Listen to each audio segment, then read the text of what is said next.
તો વાત કરીએ વડોદરાની, તો દર વર્ષે જેમ આ વર્ષે પણ ઉજવણી કરવામાં આવી છે. વડોદરા મધ્યસ્થી જેલમાં રક્ષાબંધન પર્વની ઉજવણી કરવામાં આવી છે.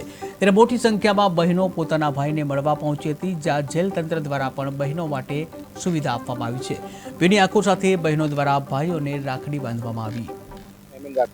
હું સિનિયર જેલર તરીકે વડોદરા જેલ ખાતે ફરજ બજાવું છું. ગુજરાત રાજ્યના જેલોના વડા ડોક્ટર કેલેન રાવ સાહેબની સૂચના અને માર્ગદર્શન મુજબ તેમજ જેલ અધિક્ષક વડોદરા મધ્ય જેલ શ્રી ઉષારાડા સાહેબના માર્ગદર્શન હેઠળ આજ રોજ રક્ષાબંધનના પવિત્ર તહેવાર નિમિત્તે જેલમાં રહેલ બંદીવાનો અને તેઓની બહેનો પાસે રાખડી બંધાવવાનું કાર્યક્રમનું આયોજન કરવામાં આવેલ છે. અને બહેનો દ્વારા જે અત્યારે રાખડી બાંધ્યા પછીના જે એમના અશ્રુભીના જે વ્યવહારો છે, જોઈને એવું લાગે છે કે ખરેખર જેલમાં રહેલ બંદીવાનો પણ ખરેખર એક સ્વતંત્ર નાગરિકની તરીકે રહે એના માટે પ્રયત્ન જેલ તંત્રના સફળ રહેલ છે. વીર પસલી સ્વરૂપે જે અમારા ડોક્ટર કેલેન રાવ સાહેબ છે, જેલોના વડા, તેઓની સૂચના હતી કે બંદીવાનો તરફથી પણ બહેનોને જે ભેટ આપવામાં આવે છે, તો વીર પસલી સ્વરૂપે આજ રોજ આપણે બહેનોને ફૂલ છોડ આપીએ. તો વડોદરા મધ્ય જેલ તરફથી અમે એવું તુલસીનો છોડ આપવાનું આયોજન કરેલ છે.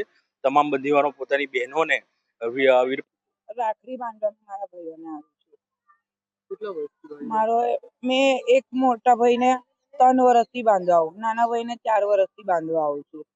તો મારી એ પ્રાર્થના છે કે આ વર્ષ થાય પણ આવતા વર્ષ આવું જોવા ના મળે. જે અમે આવતા વર્ષ એવી રીતના ખુશી રહીએ છીએ અમે અમારો ભાઈ બહાર આવીને અમારા ઘરે અમારી જોડે હોય અને અમારા ભાઈને અમે રાખડી જોડે ઘરે બાંધીને અમે ખુશ રહીએ. અમારો ભાઈ અંદર, અમને ખબર છે અમે કેટલા અંદર દુખીએ, અમારો ભાઈ બી એટલું અમારા માટે દુખીએ. હવે અમારી એ પ્રાર્થના છે કે અમારા ભાઈ જલ્દી આવી જાય. અને અમારા મમ્મી છે, આ મમ્મીને બી એ ઉમ્મીદ છે કે એનો છોકરો કે જલ્દી આવી જાય. આ મારા મમ્મી છે. અમે મમ્મી ને બેન એકલા ઘરે રહીએ. અમારા ભાઈ વગર અમારું બીજું કોઈ છે નહીં, ના પપ્પા કે કોઈ નહીં. બસ છે તો અમારો ભાઈ જ છે અમારા માટે.